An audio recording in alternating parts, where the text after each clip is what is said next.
Somehow, this was both my most prolific film festival and also my least tiring.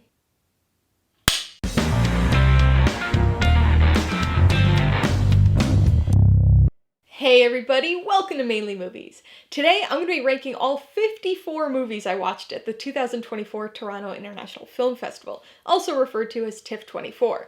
So I have attended and covered TIFF as accredited press for 4 years now. My first TIFF was in 2021, and that was still when things were online. But every year since then, I've been able to actually go in person, and it's always such a great experience. I love TIFF. I attend and cover other festivals like Sundance every year, but there's something extra special and enjoyable about TIFF to me. It's definitely my favorite of the film festivals to attend. The atmosphere is great, the location's great, the people are great, the movies are great. I genuinely look forward to TIFF all year, every year, because not only do I get to see my festival friends, but I also get to see a ton of new movies. When it comes to the actual films, TIFF is one of the best festivals out there due to the sheer number and diversity of movies. They show hundreds of films each year from countries all around the world, ranging from huge blockbusters by world-renowned directors to tiny experimental indie films and everything in between. So one of the most difficult things about attending TIFF is deciding which of those movies to see. The festival's only 11 days long, and between scheduling conflicts and actually securing tickets, a lot of planning goes into making my schedule. But I always make a point to try to see a wide variety of films and to watch as many as I possibly can while I'm there, which means I'm usually watching about 5 movies each day for the entirety of the festival. And this year, with the help of a handful of online screeners from publicists, I had my most prolific festival ever, watching a total of 54 movies. Now obviously, that's a lot to watch, but it's even more to cover and write reviews for. I always try to review as many of these movies as I can, but there's only so much time in the day and so many spots in my review schedule. So inevitably, there are a number of these movies that I don't get a chance to fully review. I know that people have been really interested in some of these unreviewed movies in past years, so this year I really wanted to make a point of actually talking about each film, even if it's only very briefly. So that's really why I'm doing this ranking. I should note that it's incredibly hard to find a way to rank big budget dramas and Argentinian experimental documentaries on the same scale, so the specific order of much of this list, especially once we get past the top 10 or 15 movies, isn't really set in stone for me. But I did my best, and I think it accurately reflects my feelings overall. Remember, this is just my ranking, not the ranking, so be sure to post your own personal ranking of the 2024 TIFF movies you saw in the comments below. I've already started to review some of these movies on this channel, and have many, many more planned for the coming weeks and months, so if you want to check those out for some more in-depth thoughts on each of them, I'll put links in the description below, and also link some of them up in the cards as we go along. Alright, let's get this TIFF ranking started. Coming in at number 54, Gulizar. At this year's TIFF, there were surprisingly few movies that I disliked. In fact, looking at my overall list, I gave 50 of 54 movies 3 paws or better, which is insane for me for a normal festival. These movies were really good overall, which made the ones that weren't so good stand out even more than normal. Directed by Belkis Bayram, Gulizar is a joint Turkish-Kosovan drama focusing on a woman traveling from Turkey to Kosovo in order to join her fiancé. On the way, she's assaulted, and the film becomes an extremely slow and quiet drama about the cascading effects of that one event, exploring the impact of secrecy, the different ways that one can achieve justice, and the strains that both of those things can put on a relationship and marriage.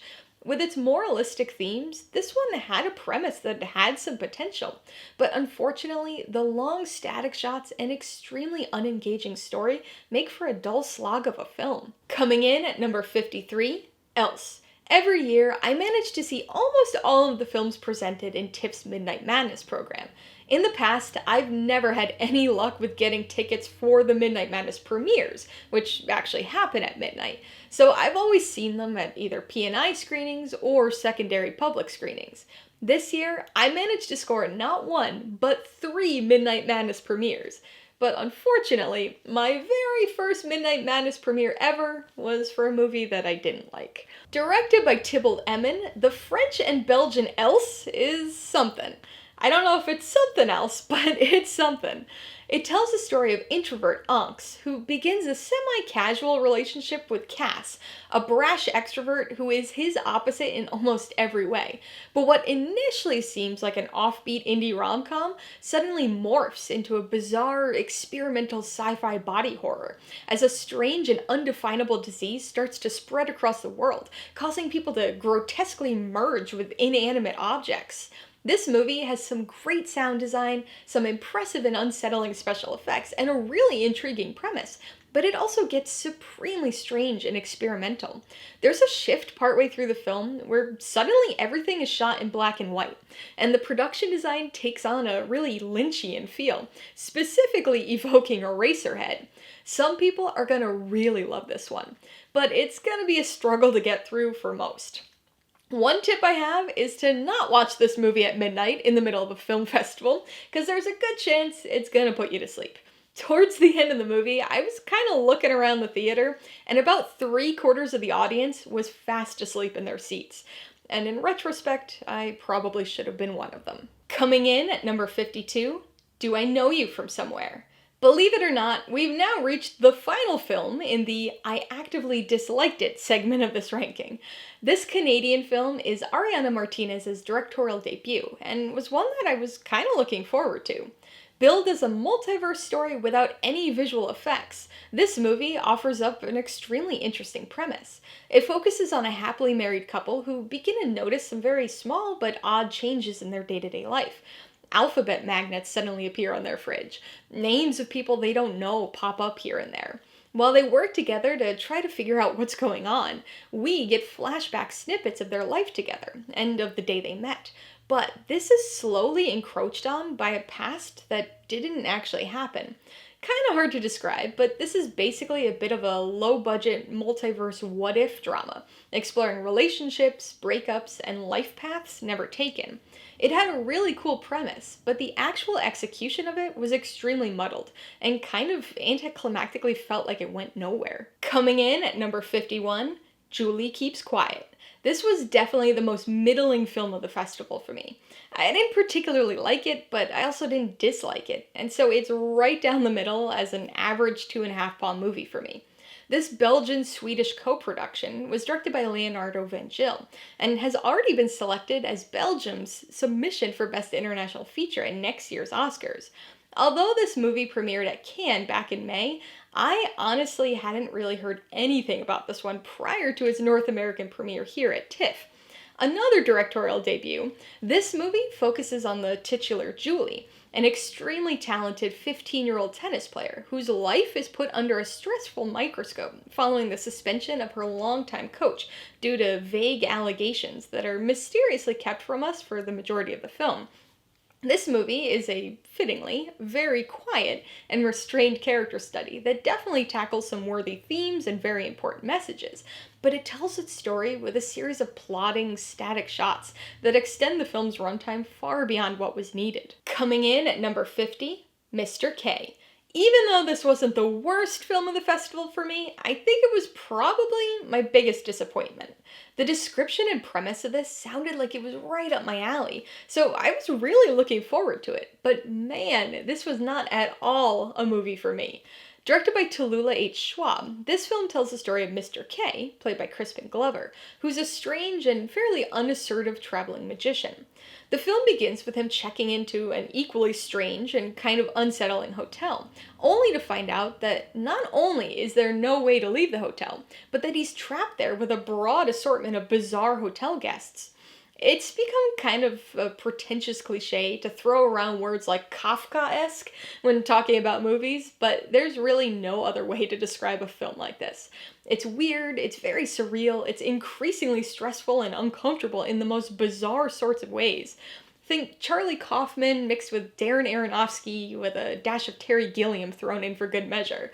Crispin Glover gives a wonderful performance here, feeling like the perfect person to play this sort of role. And the film does tackle themes of loneliness, isolation, and that feeling of being trapped in one's own mind in a fairly unique way.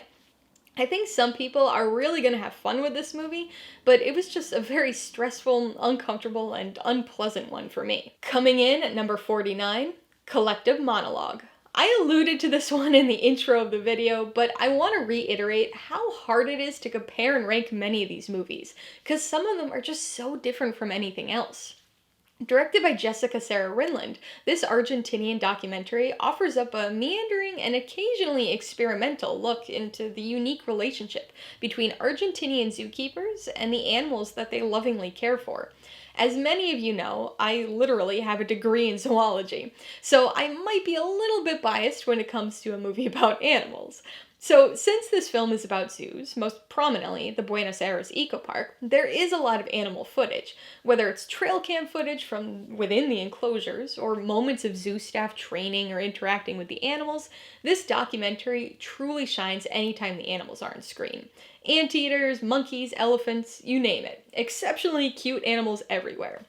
The movie also offers up a bit of a history lesson on the 136-year-old zoo, which I thought was interesting, but it definitely lacks a lot of context, completely skimming over some recent controversy that actually forced the zoo to close, something that I would not have known about at all had it not been for my friend from Brazil, who was more familiar with the story behind the story. There was also something about the overall style of the documentary that didn't really work for me. I know that it was trying to get at the differing interactions between humans in a city and the animals in a zoo, but it never quite conveyed it in a profound enough way, and the handheld close-up style and frequent focus on people just wasn't what I was looking for in a documentary about a zoo. Coming in at number 48, Matt and Mara. Directed by Kazak Radwanski, this is a Canadian dramedy about Mara, a college writing professor. She enjoys her job, has a husband and a toddler, and is generally happy. But suddenly, Matt, her college best friend, reappears in her life. And they're able to fall back into that type of friendship that they had in college, which reinvigorates Mara, but also adds a whole lot of stress to her life, as the exact dynamics of their relationship become increasingly difficult to discern. This is a movie that I saw very early in the festival.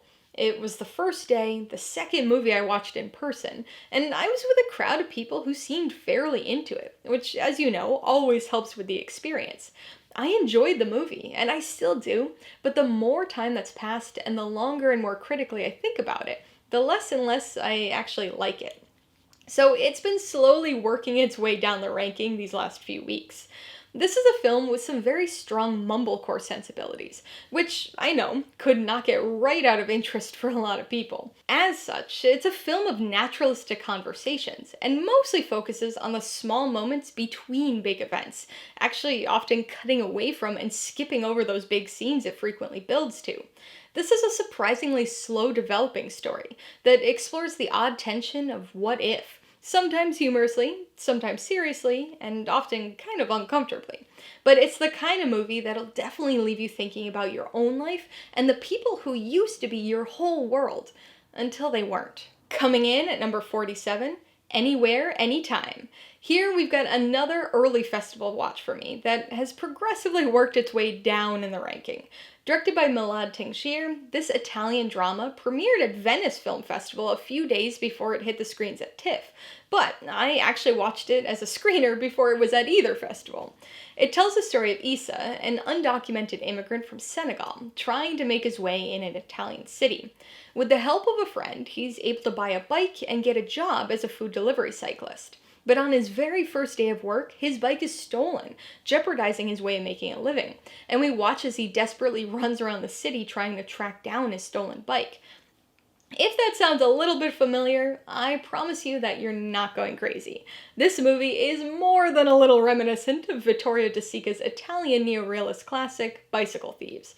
The plot itself is extremely similar, but this movie does manage to transpose the story into a modern immigrant tale. It's a bit slow and never quite does anything interesting with its recycled story, but it does provide a sympathetic look at an immigrant's struggle to survive, and the even bigger struggle to thrive. If you do watch this one, be sure to keep your ear out for that jazzy score and soundtrack, because it definitely helps to energize things and keep this one somewhat interesting. Coming in at number 46, The Piano Lesson. Based on the play by August Wilson, this drama is the directorial debut of Malcolm Washington, the son of Denzel Washington, who was one of the producers of the film.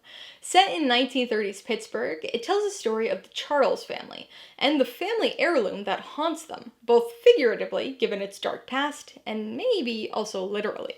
Okay, so here we have a movie that I appreciated far more than I actually liked. To be honest, this is one that I almost didn't see. The premise had initially piqued my interest, which is why I did briefly mention it in my TIFF Most Anticipated video. But the more I read about it, the more I realized it probably wasn't really going to be for me, since I'm not much of a fan of August Wilson's previously adapted plays like Fences or Ma Rainey's Black Bottom. So I didn't even initially build it into my festival schedule. But then Netflix reached out to me and offered me a ticket to the TIFF premiere, so how do you say no to something like that? And I thought it was okay. Probably my favorite of the Wilson play adaptations, this is a story about family legacy and the ghosts of our past. Given the source material, it's understandably has a very stagey feel, but the humor of much of the line delivery and the ghostly undertones kept it moving and surprisingly fairly engaging for me. Plus, this one's got a stacked cast, featuring John David Washington, Samuel L. Jackson, Danielle Deadwyler, Ray Fisher, and more. The piano lesson is currently scheduled for a limited theatrical release on November 8th, but if it doesn't make it into any theaters near you, don't worry, because it'll be hitting Netflix on November 22nd. Coming in at number 45, Boong. Directed by Lakshmi Priya Devi in her directorial debut, this is an Indian coming-of-age drama. It focuses on Boong, a mischievous young boy who endeavors to find his father, who had left years before in search of work, and bring him back home to surprise his mother. Joined by his best friend, Boong sets off on a cross-country journey with no money, no real plan, and only a single photo of his father. This one is a very sweet yet poignant coming-of-age story that's set against a backdrop on the edge of ethnic and racial conflict. We're able to see the story through the relatively innocent eyes of Boong, while also being able to recognize the much more serious cultural things that are going on in the background just beyond his adventure. I personally found the score to be a bit intrusive at times, but this one boasts some really endearing child performances from its two young leads. This is gonna sound weird to anybody who hasn't seen the movie, but let me tell you, Madonna fans are really gonna enjoy this one. Coming in at number 44, The Girl with the Needle. Directed by Magnus von Horn, this is a very bleak drama, loosely based on the true story of Dagmar Overby, and is Denmark's submission for Best International Feature at next year's Oscars. It tells the story of a young pregnant woman in 1920 Copenhagen, who finds work in a secretive adoption agency for unwanted children. So this is a film that I have very mixed feelings on. It tells an interesting story, made all the more fascinating and dark by the fact that some of it is real, but at the same time, it's one of those movies that kind of makes you question why it was made. It sounds kind of weird, and I'm certainly not one to say whether or not a true story deserves to make its way onto the big screen in some fashion. But there are conflicting elements with that in this case that left me with a weird cinematic aftertaste. Like I mentioned before, this is a bleak movie and an unrelenting experience. Filmed entirely in black and white, it beautifully shoots even the most traumatizing images, exploring its story by blending the lines between horror and truth. It does some strangely anachronistic things with its score, which I wasn't a big fan of, but it was definitely an engaging story.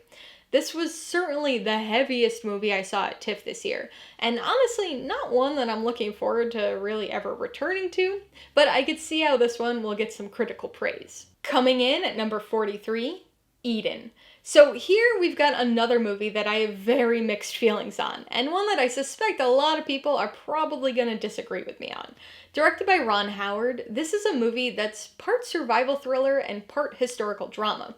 Sounds kind of cool, I know, but it didn't really live up to that for me. Loosely based on the true story of a small group of Europeans who decided to settle on the previously uninhabited Galapagos island of Floriana in the 1930s, Eden tells the story of rivalrous neighbors who, shall we say, struggle to coexist on their isolated island. This movie is a strange beast. Much like the harsh landscape of the Galapagos Islands, this film is, at times, a very bleak survival thriller that spends a lot of time and energy on showing how the settlers were able to set up their homesteads. We're talking nitty gritty stuff like figuring out how to farm, how to find fresh water and dig wells. At the same time, there's this intricate story of rivalry that threads through everything. At times, it's over the top and almost campy, while other times, it's got some entertainingly dark humor thrown in. Lies and manipulation primarily drive this plot, and I can completely understand why this bizarre but true tale caught a filmmaker's eye, but this is one that I think was somehow made less interesting in its fictionalized version. With actors like Jude Law, Vanessa Kirby, Daniel Bruhl, Sydney Sweeney, and Ana de Armas, this has an absolutely loaded cast. But the film is really hampered by its pacing, and I don't know about some of that writing. There are aspects of this movie that I enjoyed, which helped push it up to this part of the ranking, but this is one that I think could comfortably drop down a few notches, and I'd still feel good about its placement. Coming in at number 42, You Are Not Alone. This movie has the distinction of being the very last TIFF film I watched this year, a few days after the end of the actual festival, since a publicist had sent me the screener.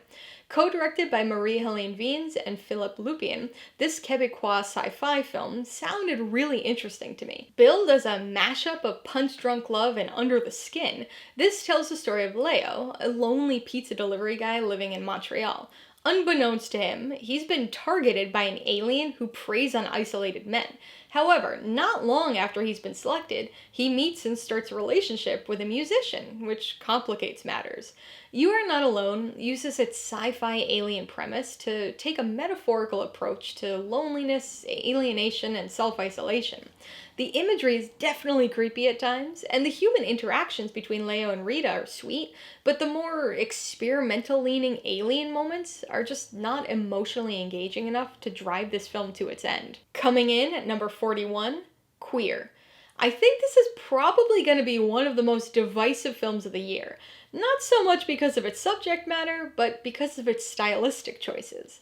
Queer is the latest film by Luca Guadagnino, and is a historical romance drama that gets a little bit weird.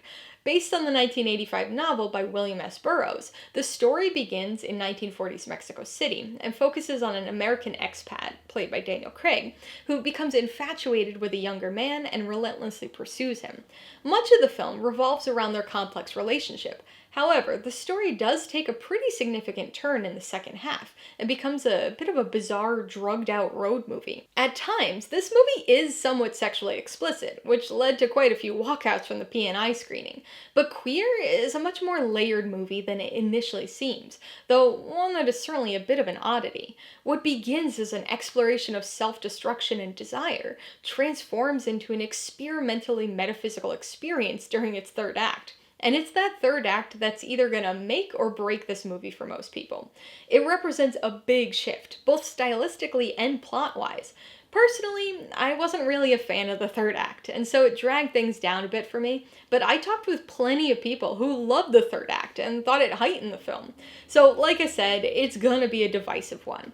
I also have to note that this movie has got a very unusual, anachronistic soundtrack. Like I said, this film is set in 1940s Mexico and South America, but I'll never say no to some Nirvana.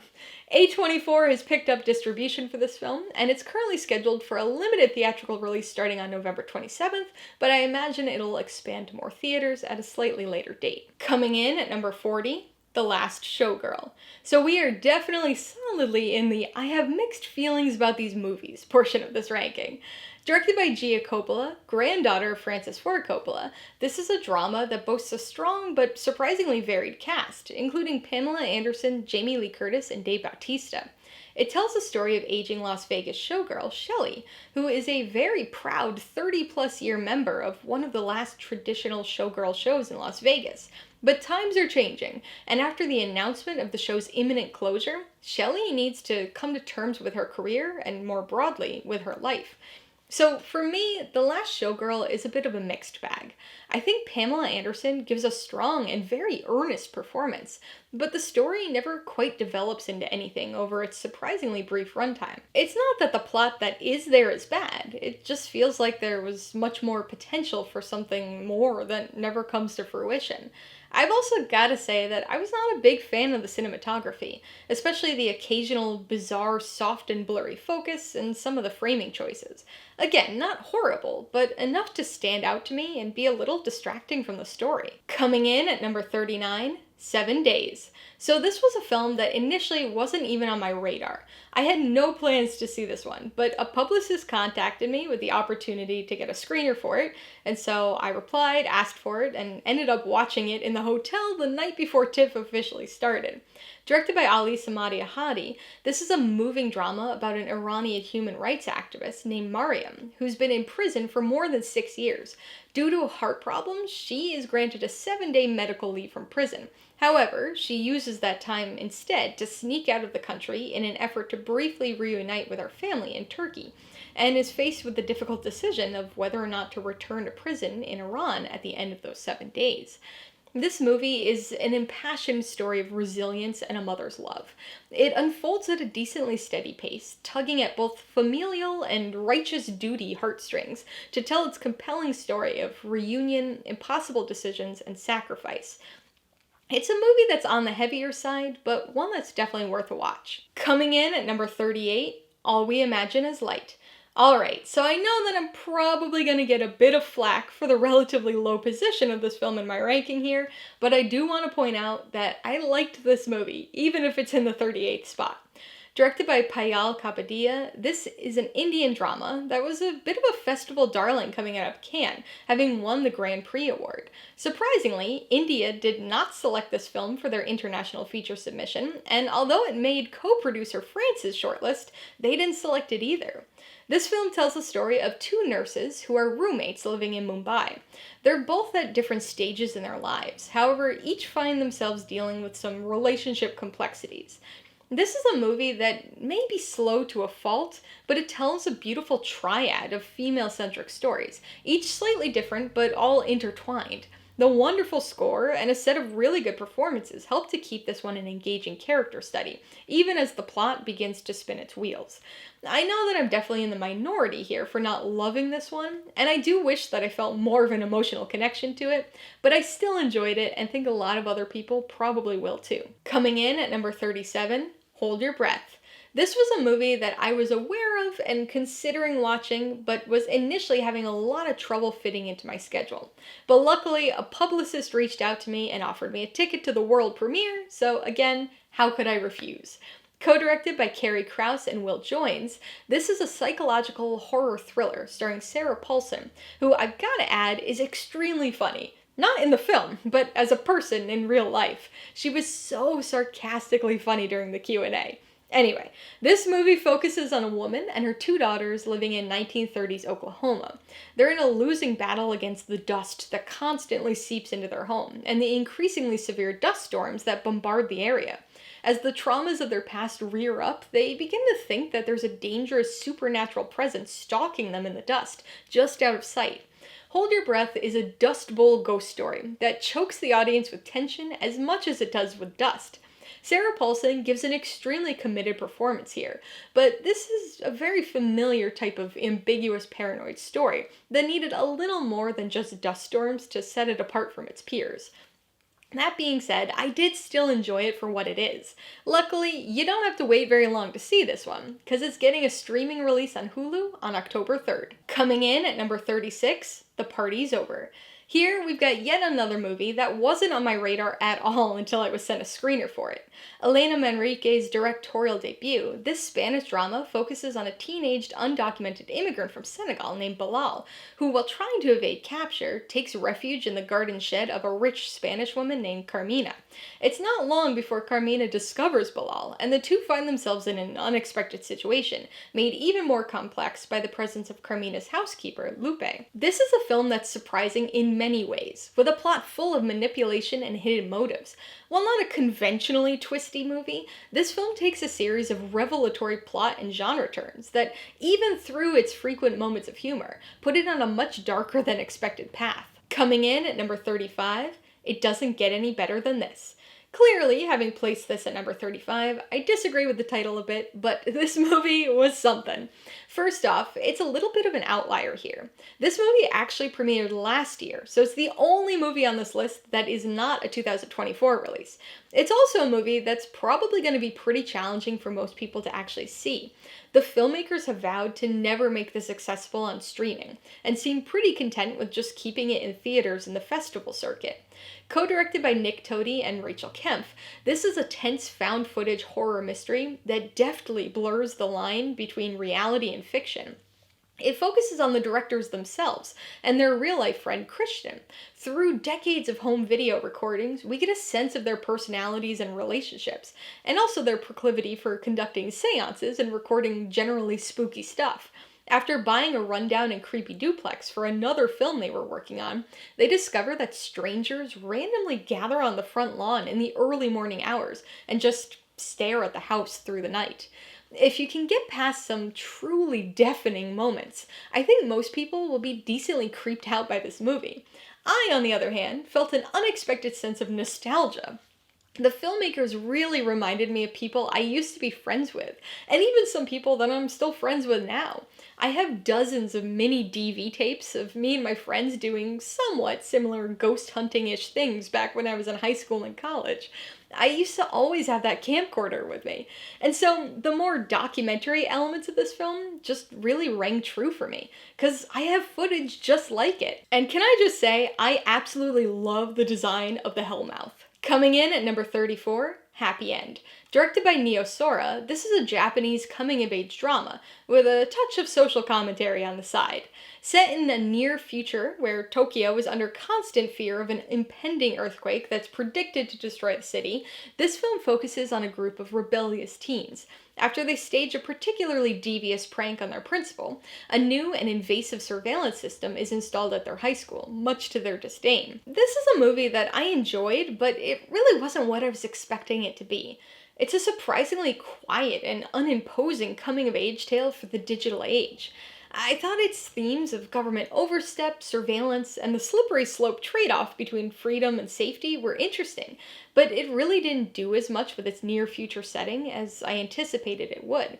I suppose that's not really a bad thing, because it makes it easier for audiences to apply its themes directly to today, but it does sort of make the near-future setting feel a bit unnecessary. Coming in at number 33, Dead Male. Co-directed by Joe DeBoer and Kyle McConaughey, this is a dark crime thriller that actually premiered at South by Southwest back in March. Set in the 1980s, it tells the story of a kidnapped synthesizer technician who manages to get a blood-stained plea for help into a USPS collection box. This note makes it to the local dead letter office, where a skilled investigator works to crack the case. Based solely on the premise, this was one of my top 10 most anticipated movies of this year's TIFF. I thought this idea of combining a dead letter office with a crime thriller was so interesting, and it is. Except that's not really what most of this movie actually is about. Dead Male is a film of interesting pieces. Like I said, the initial premise is great, but the movie takes a really odd roundabout approach to telling its story. The second act is an absolute crawl, and this is far more a kidnapping thriller than it is an investigation film. To be fair though, its authentic period aesthetic and the unique synth-heavy score were extremely good at putting off an appropriate vibe for the story. I know that number 33 out of 54 is still a pretty respectable position, but I'd be lying if I said this wasn't one of the biggest disappointments of the festival for me. I thought I was gonna love it and that it was easily gonna be in my top 10. I still liked it, but it's just nowhere close to that for me. Coming in at number 32, We Live in Time. So this was a movie that I was really curious about, but initially thought I wasn't going to be able to see. The P&I didn't fit my schedule, and all of the public screenings were sold out during my public allotment ticketing window. I had honestly given up hope of watching it, but then in the waning days of the festival, I was able to snag a same-day ticket. Directed by John Crowley, this is a non-linear British romantic drama starring Andrew Garfield and Florence Pugh. They play a couple who are constantly facing difficult scenarios in their life, and the film takes 3 distinct periods in their life and shuffles them up, presenting things to us in a very non-linear fashion. So this is another movie from this festival that I think I liked a little bit less than most people probably will. It's a poignant, nonlinear tale of love, trade-offs, and time. Although it's a bit meandering due to its structure and a tad weepy, the chemistry between Andrew Garfield and Florence Pugh is fantastic. And the surprisingly frequent moments of humor strewn throughout the otherwise extremely melancholic story were refreshing. Unfortunately, for me, the nonlinear structure felt kind of unnecessary. I wouldn't go as far as to say it was gimmicky, but I don't think it added anything with its intended parallels that we wouldn't have been able to get just as well if it had been told in a traditional linear way. Coming in at number 31, The Swedish Torpedo. Okay, so we're starting to approach the halfway point of this ranking, so it's only fitting that I've got a movie here that was very difficult for me to place. I went back and forth about 3 slots in each direction on this one, and finally settled on putting it here for now. Directed by Frida Kempf, this is a Swedish biographical sports drama. It tells the true story of Sally Bauer, a swimmer and single mother to a young son, who strives to achieve her dream of being the first Scandinavian to swim the English Channel, despite mounting pressures at home and the impending eruption of World War II. So this was a movie that I was moderately interested in, mostly because it was one of the very few films this year that had a P&I screening scheduled at night. For whatever reason, they love to schedule about 15 overlapping P&Is every 2 hours in the morning and early afternoon, but then leave the rest of the day completely empty. But this one started at almost 10 o'clock at night, and I ended up being one of like 8 people who attended that screening. That said, I enjoyed this one. It will inevitably draw a lot of comparisons to Naiad, which ironically I saw at TIFF last year, but this film opts to focus slightly less on the actual swimming than it does on the build-up to the big swim, and the sacrifices made by Bauer to pursue her dream. There are definitely some pacing issues, and some of the interpersonal drama stuff isn't quite as interesting as the aquatic feat she was attempting, but this still remains an inspiring true story. Coming in at number 30, Ick. When you're watching 5 or 6 movies a day, it can honestly get a little bit draining, especially if those movies are heavy, serious dramas. So I always like to make sure I've got some genre films or other movies that seem like they're going to be a little more fun and lighthearted to mix things up a bit and hopefully keep my spirits up during the long days of the festival. I think when most people imagine the big film festivals, they tend to think of them as being a little pretentious and full of heavy, artsy dramas. And, those types of movies are definitely there. But so are movies like Ick. Directed by Joseph Kahn, this sci-fi horror comedy focuses on a small town that has grown apathetic to a parasitic alien entity known as the Ick that has been steadily encroaching on the town for decades. Although most people in the town are indifferent to the presence of the Ick, a science teacher grows increasingly wary of it, and for good reason. Ick is a whole lot of dumb, schlocky B-movie fun. Cheesy, campy, and derivative in the most intentional of ways. A lot of people are going to dismiss this one as throwaway bloody genre junk, but this movie is bound to be a streaming hit. The visual effects are barely above Sci-Fi Channel levels, and the social commentary is more than a little on the nose, but I had a surprisingly good time with this one. And that music, quite literally the soundtrack of my adolescence. Coming in at number 29, Addition. So this was a movie that I was pretty interested in heading into TIFF, and although I didn't think this one was going to have super wide appeal, I am really surprised by the seemingly low number of people who watched this, judging purely by the attendance at the public screening I went to and the remarkably low number of logged views this has on Letterboxd right now. Directed by Marcel Lunam, this is an Australian romantic comedy drama based on the novel by Tony Jordan. It tells the story of Grace, a mathematician who suffers from a form of OCD known as arithmomania, which compels her to constantly count everything. The number of poppy seeds on her food, the number of letters in everybody's names, even the number of bristles in her toothbrush. As one would expect, this makes it somewhat difficult for her to lead a normal life, though she does a somewhat okay job of hiding it from most people. But after meeting and beginning a relationship with a man named Seamus, things take a more complicated turn. So I enjoyed this one. It takes an interesting approach to your typical rom-com by focusing on a character with this atypical number-based form of OCD. The rest of the story may be a bit by the numbers, but it was still an enjoyably light, albeit slightly downbeat, romantic comedy. Coming in at number 28, Bird. Alright, so I know I've mentioned a few other scenarios like this so far in this ranking, but this was another case of me not really knowing or being all that interested in a movie, only to end up going because a publicist gave me a ticket to the TIFF premiere. And of all of the cases of that scenario this year, Bird ended up being my favorite. Directed by Andrea Arnold, this is a British coming-of-age fantasy drama that premiered at Cannes back in May. It tells the story of a 12-year-old girl entering puberty who feels ignored by and disconnected from her father. After encountering a strange and mysterious young man looking for his parents, she decides to help him on his journey, finding purpose and connection in the process. Bird offers up such an unusual mixture of elements. Combining a very modern coming-of-age story with magical realism, this movie takes some time to fully come together, but when it does, it hits the right emotional notes. The fantasy magical realism stuff felt a bit shoehorned in and unnecessary to the story, but it mostly worked.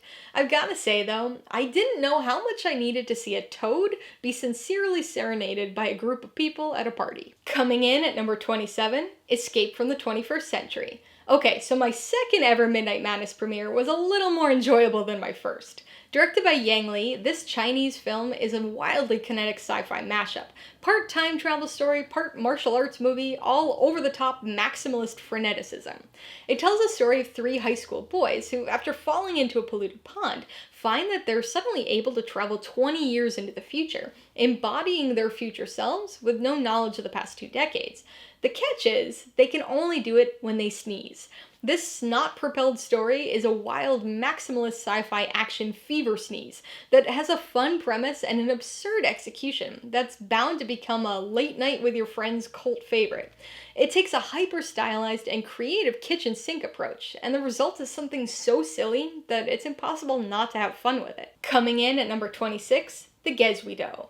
My third and final Midnight Madness premiere of the festival was easily the best. Not only was I able to attend it with my friend, but it was easily the most entertaining and engaging of the late night views. Directed by Kenichi Ugana, this Japanese film is a musical, comedy, mockumentary, and horror-influenced mashup of genuine absurdity.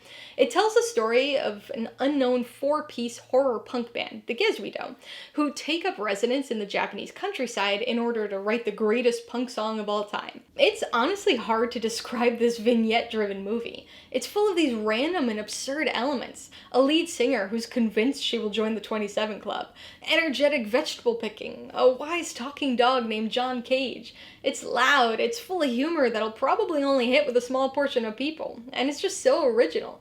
Honestly, The Gueswidow feels less like a film than it does an absurdist punk experience.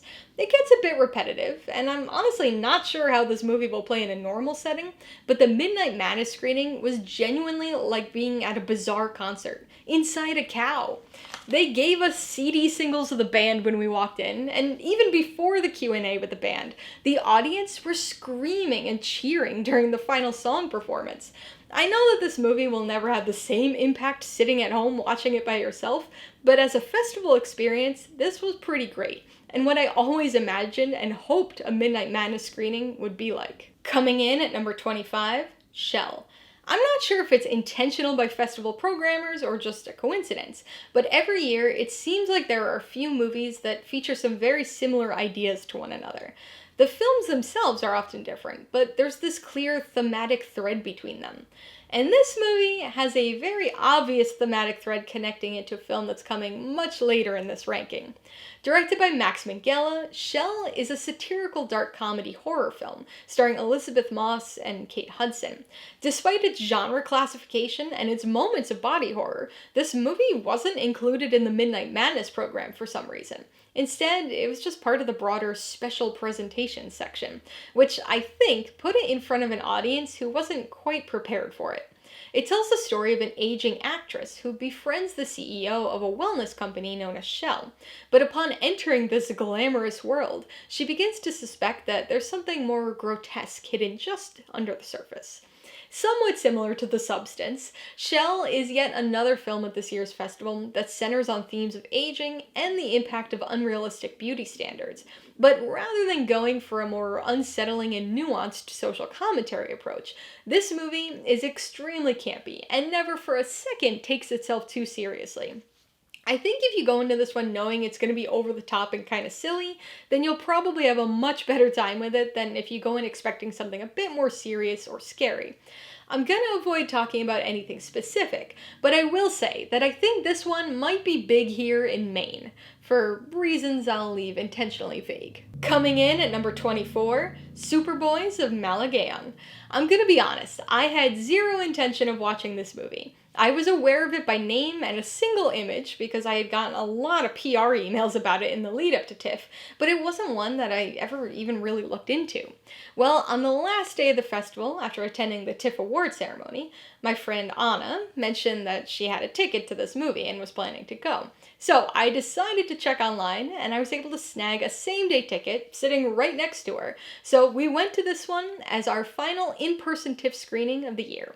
Directed by Rima Kagti, this is an Indian drama based on a true story, and a similarly named documentary. Beginning in the 1990s and spanning several decades, it tells a story of an aspiring filmmaker and his friends who get their start making low-budget films in their hometown of Malagaan. Despite its somewhat unconventional setting, this is a classic movie about making movies that's sure to be appreciated by any cinephile. The dramatic character moments do waver some, and there are definitely some pacing issues, but the filmmaking scenes are electric. And I've gotta say, with a third act like this one, I'm glad that this was the movie to close out the in-person portion of the festival for me. Amazon has picked up distribution for this movie and is currently scheduling it for a limited theatrical run in January of 2025 before hitting streaming on Amazon Prime Video. Coming in at number 23, The Friend. Okay, so here we've got a movie that I think I'm probably placing a tiny bit higher than most people will. This was a movie that I was fairly interested in heading into the festival, and although it wasn't quite what I expected it to be, I still enjoyed it. Co-directed by the duo of David Siegel and Scott McGahee, this is a drama based on a 2018 novel of the same name. It tells the story of Iris, a woman who's devastated when her close friend Walter dies suddenly. While trying to manage all of the issues that come along with something like that, she discovers that he has left her his beloved Great Dane, something that she's completely unprepared for. It's probably going to sound overly cliche, but The Friend is a film for anyone who's ever loved a dog. It's a tale of grief and friendship, told through both human and canine lenses. It's definitely a bit slow-moving at times, but even through those sections, Bing, the canine actor at the heart of this film, gives an engaging and stellar performance. I had the opportunity to watch a number of really good Q&As at this year's festival, but the one for The Friend was among my favorites, because Bing the dog was actually there. A big shout out to the guy in the audience who directed a question to Bing during the Q&A and literally asked, "Who's a good boy?" Coming in at number 22, The Order. Sometimes my meticulous festival planning really works out, and other times I end up seeing movies mostly because of luck of the draw. And my viewing of The Order definitely falls into that latter category. This was a movie that I was very moderately interested in, but during the always chaotic and frustrating public ticket allotment window for press, I was really struggling to get any tickets. And this one, even though it was way down on my list, managed to have a seat available. But I'm glad it did, because I enjoyed this one quite a bit. Directed by Justin Kurzel, this Canadian and American joint production is a historical crime thriller period piece starring Jude Law, Nicholas Hoult, and Ty Sheridan. Set in 1983, it focuses on an FBI agent who believes that a string of Pacific Northwest robberies is actually an indication of a much more dangerous criminal organization. The Order is a really solid historical crime procedural. It's definitely on the slower side, but the methodical pacing and the transposition of this type of somewhat familiar story to an atypical criminal organization keeps it engaging throughout. I can tell you right now that this is the kind of movie that your dad's gonna find one day while flipping through channels and then proceed to watch while standing in front of the TV. He's gonna have to wait a little while for that though, because The Order is currently scheduled for a theatrical release on December 6th. Coming in at number 21, Saturday Night. Directed by Jason Reitman, this is a biographical comedy drama that premiered at Telluride Film Festival. Set on October 11th, 1975, it chronicles the chaotic 90 minutes that immediately preceded the first ever episode of the iconic sketch comedy show Saturday Night Live, then known simply as Saturday Night. Okay, so a little context that might shock a few people. I have never watched an episode of Saturday Night Live. I am well aware of it, and I've seen plenty of sketches from the show over the years, but I've never actually sat down and watched a full episode. So I'm telling you this because I have literally zero connection to or investment in this show, and yet I enjoyed the movie. This is obviously a period piece, and it casts an awful lot of people as other real-life people who were involved with that first ever episode of the show. Some of those people I know, often from movies, while others I had genuinely never even heard of before. So I do think that fans of the show, especially of those very early years, will probably get a bit more out of this movie than I did, but I still found it to be an entertaining ride. This movie absolutely oozes energy, as it takes us through 90 minutes of lead-up, almost in real time. The studio is complete chaos, and even though we all know that the show does in fact go live that Saturday night, there's some real tension to whether or not they're going to be able to pull it off. Those looking for plot may be a bit underwhelmed here, but if you just want an entertainingly stressful experience, then you'll probably have a good time with this. This film's scheduled for a staggered limited theatrical release, but it'll open wide on October 11th, the 49th anniversary of the show's premiere. Coming in at number 20, Riff Raff. Alright, so we've got yet another movie here that I think I'm ranking a bit higher than most people will. Directed by Dito Montiel, this movie is a dark crime comedy starring Ed Harris, Jennifer Coolidge, Bill Murray, and many more. Following a severe misunderstanding, a young Boston criminal flees to his estranged father's vacation home in Maine, where he's trying to spend the holidays with his new family. Between the cast and the plot, this was a movie that I was already interested in before TIFF, but I had no clue going in that it was set in Maine. I mentioned my friend Anna already a few times in this video, and this was another one of the many movies we saw together at the festival.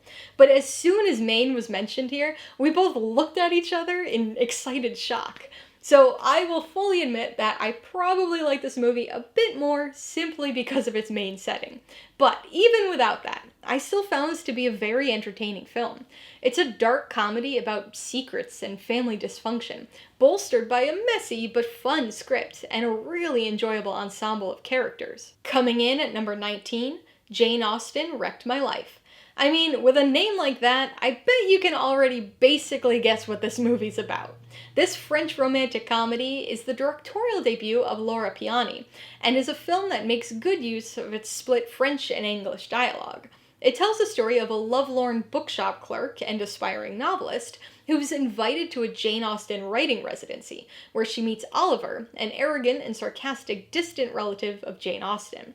What begins as a relationship of disdain begins to morph into something more over the course of the residency. It's a familiar and predictable enough story, but Jane Austen Wrecked My Life is a charming and very funny throwback to 90s style rom-com sense and sensibilities. With its set of very classic romantic comedy characters and some really great chemistry, this one is a real smile inducer. I'll be honest, I've never been a huge Jane Austen fan, and I've actually only read a handful of her novels, but I really suspect that fans who are a bit more well-versed in her work than I am will probably find a ton of enjoyable references scattered throughout the story that I wasn't able to pick up on. Speaking of picking up, Sony Pictures Classics has picked up the distribution rights to this one, though they've yet to set a release date. Coming in at number 18, Cloud. Online shopping might not sound like the most thrilling premise to build a movie around, but Cloud takes that concept and really flies with it. Directed by Kiyoshi Kurosawa, this thriller premiered at Venice Film Festival and has already been selected as Japan's submission for Best International Feature at next year's Oscars. It tells the story of Yoshi, a man who makes his money by reselling items online. He's very successful, but after expanding his business and moving to the country, he finds himself to be the target of a series of violent attacks. So I went into this movie not really knowing all that much about the plot, and I enjoyed it quite a bit, but I've got to say, I'm kind of surprised that Japan selected this as their Oscar submission. It's not that it's bad or anything, but it just feels like a strange one for them to pick for an Oscar. This is a slow film that doesn't feature the best character work, but it's definitely a very engaging cyber thriller with an escalating third act shift that somehow almost feels like it belongs to a completely different movie. That crazy third act may lose some people, but others are going to really enjoy how re energizing it is. Coming in at number 17, Dead Talents Society. I saw this movie at a P&I screening, but I really wish I had been able to experience it at the Midnight Madness premiere. Because this is exactly the type of ridiculous horror movie that you want to see with a crowd of people who are looking for a ridiculous horror movie. Directed by John Shu, this is a Taiwanese horror comedy that premiered at the Taipei Film Festival back in June. It tells the story of a timid teenage ghost who discovers that she'll soon disappear from the afterlife unless she's able to become a viral scare sensation. A formerly famous but waning ghost star takes pity on her, hoping to also rejuvenate her own afterlife career in the process. This movie is both interesting and ridiculous on so many different levels. It features ghostly afterlife world building that would rival that found in Beetlejuice, but then throws in a completely unique premise and buckets of blood. Dead Talent Society is silly and a bit tonally imbalanced, but it sure is a whole lot of campy fun. The emotional moments actually hit a bit better than some of the more frenetic, over-the-top, goofy ones, but this is a film that'll have you joyfully screaming, "I hate this life!" Coming in at number 16, Night Bitch. This was one of my most anticipated movies heading into TIFF, and even though it didn't end up making my top 10 of the festival, I still enjoyed it an awful lot. Directed by Marielle Heller, this horror comedy drama is based on a 2021 novel of the same name and stars Amy Adams. So, Adams plays a woman, credited only as Mother, who was formerly a successful artist but gave up her career to be a stay-at-home mom to her now toddler son. She leads a very repetitive and largely unsatisfying life, but suddenly becomes aware of some strange changes, which lead her to believe that she might be turning into a dog. Now, I realize how weird that premise sounds, and to be honest, it kind of is that weird. This is a darkly funny film that tackles some familiar motherhood themes, but does so in a really fun and amusingly weird way.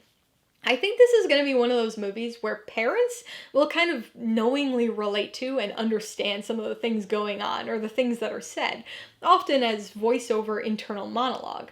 This is a film that's really driven by Amy Adams' primal performance, but the story also has just the right amount of ambiguousness that I think it's able to overcome the initial strangeness of its premise. A little side note that I want to share. This movie resulted in some of the most entertaining moments that I witnessed during the festival, largely because of the sheer number of people who were uncomfortable saying the word night bitch. And I imagine that trend will continue when this film hits theaters on December 6th. Coming in at number 15, Baby Girl. Speaking of movies people may be slightly uncomfortable admitting that they're seeing at the theater, we've got Helena Rajan's latest film, an erotic thriller starring Nicole Kidman, Harris Dickinson, and Antonio Banderas. Kidman plays a high-ranking and powerful CEO, but after a young intern starts working at her company, she's intrigued by his impertinence. That intrigue quickly turns to attraction as they begin an affair that relies on an unexpected power dynamic. So I've talked about a number of films that I was looking forward to and slightly disappointed by, but this is one that I was moderately interested in, but very pleasantly surprised by. Erotic thrillers kinda had their heyday back in the 80s and early 90s, but we've been seeing a slight resurgence of them in the last couple of years. Some have been a bit subversive, but I've gotta say, none have been quite like this. Yes, it's sexy and frequently explicit. Yes, it's got a pair of great performances from Kidman and Dickinson. But most notably, Baby Girl tackles its story of desire, power dynamics, consent, and sexual fantasy in an unexpectedly positive way. Coming in at number 14, You Are the Universe. This film has the distinction of being my very first film of TIFF24, though as an online screener nearly a week before the beginning of the actual in-person festival. But what a way to kick things off! I went into this one with no expectations and very little information, and ended up coming away discovering one of my favorites of the festival. The directorial debut of Pavlo Ostrakov, this is a Ukrainian sci-fi romance that is somehow much more than it initially seems. Set in the future, it focuses on a space trucker who long hauls nuclear waste from Earth, with only a companion robot named Maxim for company. With more than 2 years left on his current solo haul, he watches in horror as the Earth explodes. Initially believing he's the last remaining person in the universe, he receives a transmission from a French woman on a distant planetary space station, and despite the immense distance between them, they form a connection. A film about the galvanizing and hopeful nature of connection, You Are the Universe takes a simple and somewhat familiar sci-fi premise and injects a whole lot of humor, life, and pathos into it. You know, we could all use a buddy like Maxim sometimes. And we could also all use a movie like this in our lives, so hopefully it gets a distributor soon. Coming in at number 13, The Luckiest Man in America. TIFF sure loves game show movies lately. Woman of the Hour and Quiz Show last year, The Luckiest Man in America this year. Well, you know what? Apparently I love game show movies too. Directed by Samir Oliveros, this is a comedy drama period piece. Based on the unbelievable true story, it focuses on Michael Larson, an everyman who makes it onto the popular 80s game show Press Your Luck, and then proceeds to press his luck, repeatedly and record-breakingly. When I was a kid and we first got digital cable, I was obsessed with a new channel that we suddenly had, called the Game Show Network. This channel played decades of reruns from dozens and dozens of different types of game shows, 24/7. I don't quite know why this appealed to me as much as it did, but I used to watch this channel a lot. Press Your Luck was never one of my favorite shows, but I did frequently watch it. However, I never saw the 2 episodes at the center of this movie. I have a feeling that people who didn't ever get quite as obsessive about game shows as I did will probably disagree with me on this, but I thought The Luckiest Man in America was definitely a big bucks, no whammies kind of movie. It's a fun and sometimes very tense drama, driven in equal parts by Paul Walter Hauser's pitch-perfectly awkward performance and the unbelievability of its true story. IFC Films just acquired the distribution rights to this one, but it looks like they're going to hold on to it for a while and not release it theatrically until sometime in 2025. Coming in at number 12, Can I Get a Witness? Keeping things going with another movie that I seem to like a whole lot more than most other people at TIFF, we've got a Canadian sci-fi film directed by Anne-Marie Fleming and starring Sandra Oh.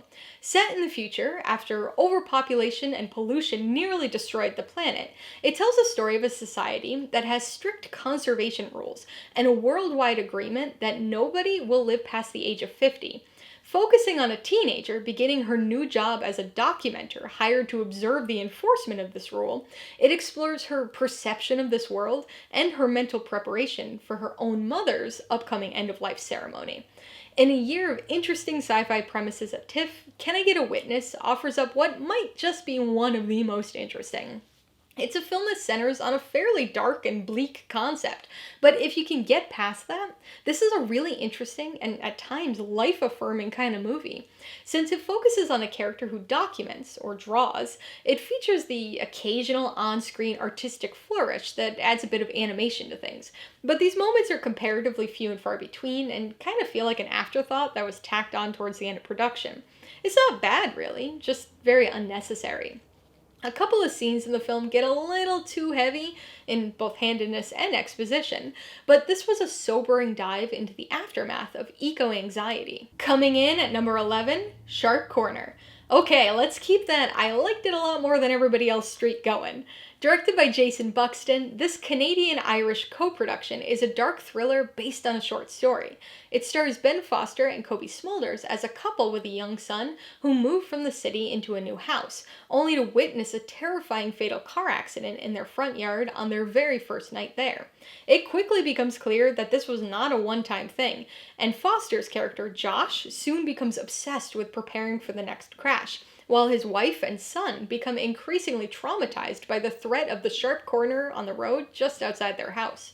I'm not entirely sure why, but this was a premise that really grabbed me when I was initially planning out my festival schedule, and I'm happy to say that it did not disappoint.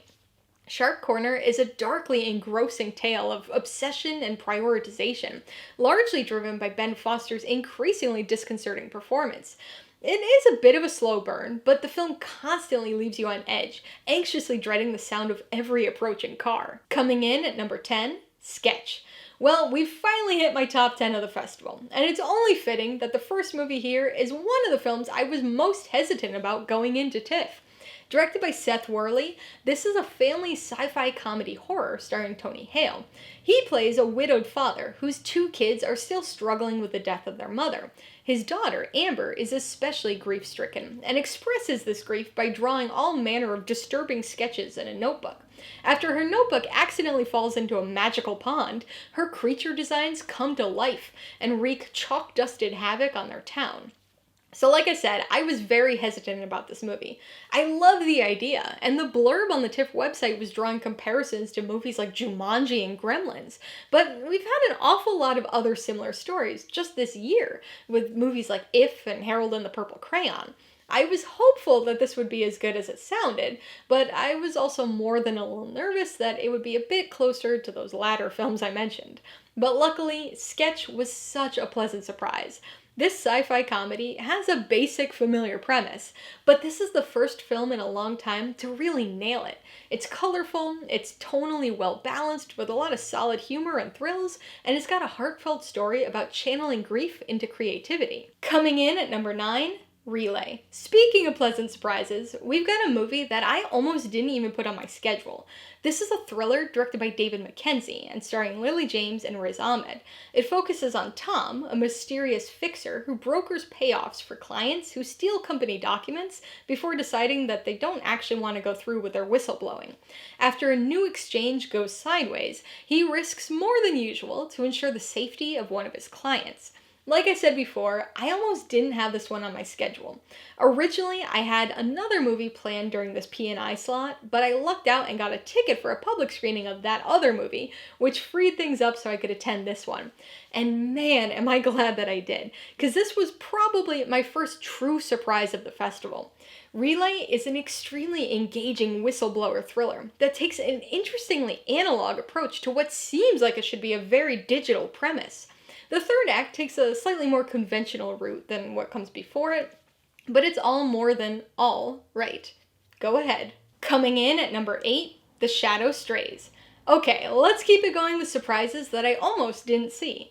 Directed by Timo Tahanto, The Shadow Strays is an ultra-violent Indonesian action thriller, and another movie I wish I had seen at its Midnight Madness premiere. Instead, I watched it in a nearly empty P&I screening in the smallest theater at TIFF, and even so, this one was getting some groaning interaction out of people.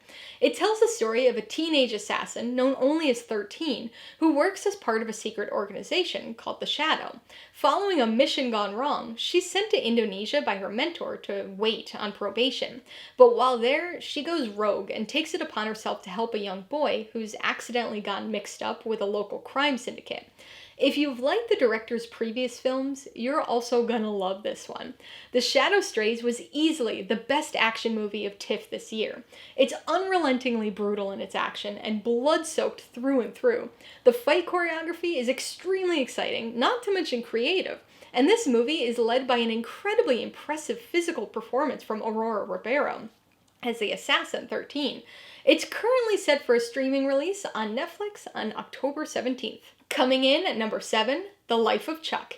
Even though I didn't officially rank my top 10 most anticipated TIFF movies by their anticipation levels, if I had, The Life of Chuck would have been at number 1 for me. I mean, I'm a Mainer, so how could a Stephen King movie not be my most anticipated? Directed by Mike Flanagan and based on the Stephen King short of the same name, this is a sci-fi drama starring Tom Hiddleston. Told in a linear but reversed style, it focuses, unsurprisingly, on the life of one Charles Krantz. Throughout the film, we see him at various stages of life, beginning with him on his deathbed and extending back to his youth. To be honest, this is a movie that's really hard to describe. It has a plot, but it's not really one that you can explain without the context of the film itself. I know that probably sounds weird, and it's surely not a satisfying explanation for somebody who hasn't seen the movie yet, but this is one that I think you've just got to go and experience.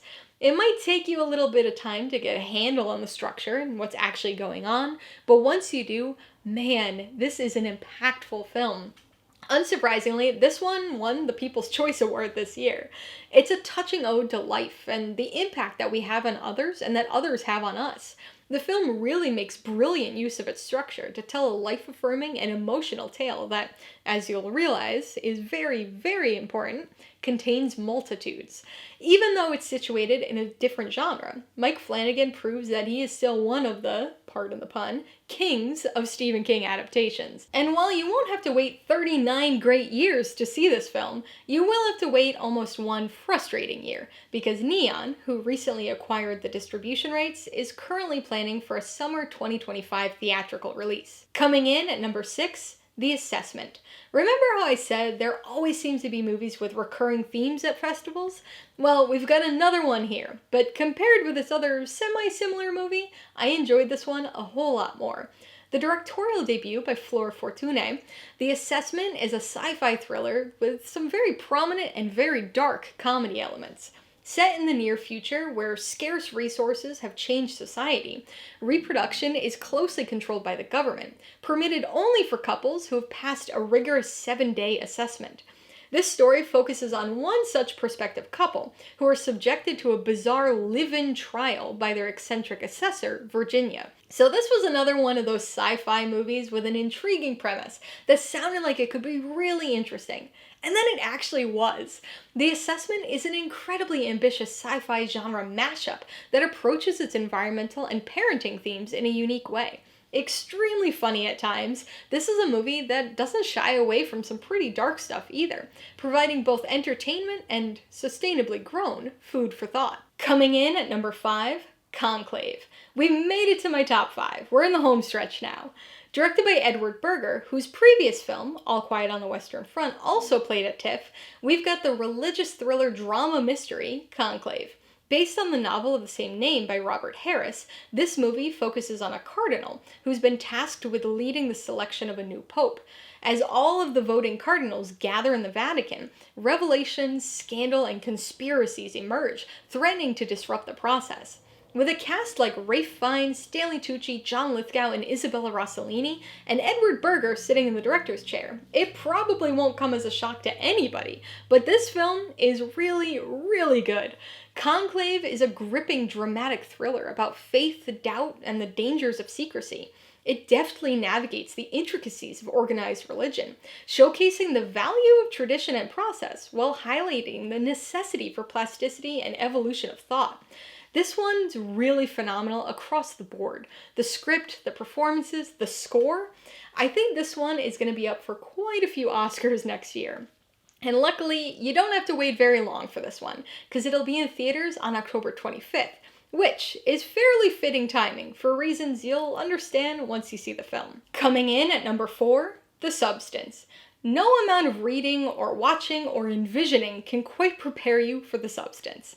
Here we've got not only another Midnight Madness film I wish I had seen at the midnight premiere rather than at a P&I, but we've also got the Midnight Madness People's Choice Award winner. Directed by Coralie Fargeet, who previously gave us the brutal and satisfying Revenge in 2017, The Substance is an equally gruesome body horror starring Demi Moore, Margaret Qualley, and Dennis Quaid. It tells the story of an aging fitness celebrity who decides to use a mysterious black market drug in an effort to revitalize her career and her body. But this drug works in unique ways and has some pretty gruesome consequences for misuse. And since this film's a body horror, you just know that it's going to get misused. This was a movie that had been on my radar since Cannes in May. Friends of mine who saw it there had been raving about it ever since, some of them calling it the best of the festival. And you know what? I get it. It's part high-concept sci-fi, part disturbing body horror, and all blistering social commentary.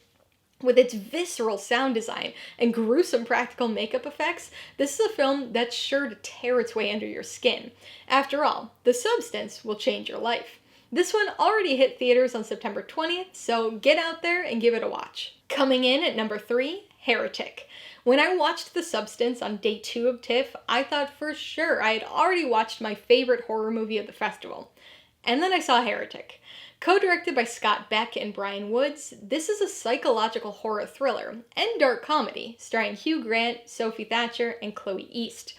It tells the story of 2 young Mormon missionaries whose faith is put to the test when they try to convert a man who's got other more devious plans. This was a movie that I was mildly interested in, but hadn't really looked into very much prior to sitting down for the P&I. But wow, was this the perfect kind of horror movie for me?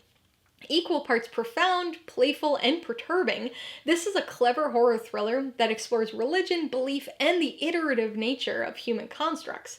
Hugh Grant oozes creepy charm here, but Thatcher and East are also wonderful as two characters who are much smarter than your typical horror movie cannon fodder. It wasn't until a week after TIFF that I finally saw the trailer for this movie, and I have to say, I really don't think it does the movie justice, because it doesn't come close to representing just how darkly hilarious this film is. Some people will probably just be creeped out and disturbed by the movie. But if you've got a dark sense of humor, you're gonna be laughing repeatedly, in between the moments of tension. You're also never gonna look at Monopoly in quite the same way again. A24's got a hold of this one, and will be releasing it in theaters exactly 1 month after its TIFF premiere on November 8th. Coming in at number 2, The Wild Robot. This was definitely one of my biggest pleasant surprises of the festival. I've been looking forward to this movie since attending the panel at San Diego Comic-Con. I knew that I would probably like it, but I was definitely not expecting to love it as much as I did. Directed by Chris Sanders, this is an animated sci-fi survival drama released by DreamWorks Animation and boasting an extensive vocal cast. Based on a book series of the same name, it tells the story of Roz, a helper robot who's accidentally lost during shipping. She finds herself on an island uninhabited by humans, and in search of purpose is assigned the task of raising an orphaned gosling. So I'm somebody who's found DreamWorks to be a little hit or miss with their animation as of late, but I can confidently say that this film is one of my favorites of theirs. The Wild Robot is a heartwarming tale of found family, purpose, and parenthood. It's a touch saccharine at times, but the darkly playful humor, the impactful themes, and especially the stellar animation put this right near the top of DreamWorks' animated output. So I'm glad that I was able to experience this one in IMAX at TIFF. And if you have the opportunity, I highly recommend that you do the same. This movie already landed in theaters on September 27th, and I've also already got a full review for this one, which I'll link up here in the cards in case you're interested in some slightly more in-depth thoughts on the film. So that means my number one TIFF24 film is Flow. Yep, not only was my favorite movie of TIFF an animated film, but it was an animated film not called The Wild Robot. This was the very first in-person film I saw at TIFF this year, and over the next 11 days, nothing else managed to top it. Directed by Gintz Zabalidis, Flow is an animated adventure fantasy that has already been selected by Latvia as their submission for Best International Feature at next year's Oscars. After a flood destroys the world, it tells the story of a cat who finds a small boat and an unlikely companionship with a dog, a capybara, a lemur, and a secretary bird. This ragtag group must work together to survive their challenging new watery environment in a world completely devoid of humans. Like several other movies on this list, this one has been on my radar since its premiere at Cannes back in May. As a zoologist, I knew I was gonna like Flow, but I didn't know I was gonna love it this much. I really can't recommend it enough. A compassionate look at animal behavior and friendship, this film is a beautifully and uniquely animated animal adventure. It's fittingly fluid in both style and story, and excels at immersive visual storytelling. There are no overly cartoonish anthropomorphized animals here, and perhaps even more notably, no dialogue whatsoever. It's just a compelling and remarkably engaging tale of survival that holds you captivated by the plight of these animals. It also features some of the most visually interesting animation I've seen in a long time. It's this really unique mix of almost natural-looking backgrounds combined with what initially appears to be warmly nostalgic PS2-era video game graphic characters. But it really works, and in fact looks beautiful. I absolutely cannot wait to watch this one again. Janus Films picked up its distribution rights, so it'll be in theaters on November 22nd for a limited release before opening for a wider national release sometime later. Alright, so that's my ranking of all 54 movies I saw at TIFF24. Which of these movies are you most looking forward to seeing? And which of these do you want me to do a full review for? Be sure to let me know in the comments below. Remember, I've already reviewed some of these movies and have many, many more on the way, so you could check those videos out if you want some more in-depth discussion of each, as well as my ratings, pros and cons, and even tailored film recommendations. Alright, so if you got some enjoyment, insight, or information out of this festival ranking, I'd appreciate it if you'd hit that like button. And if you haven't done so already, please hit subscribe if you're at it to see more videos like this, as well as movie reviews. Till next time, this has been Alyssa with Mainly Movies. The way life should be.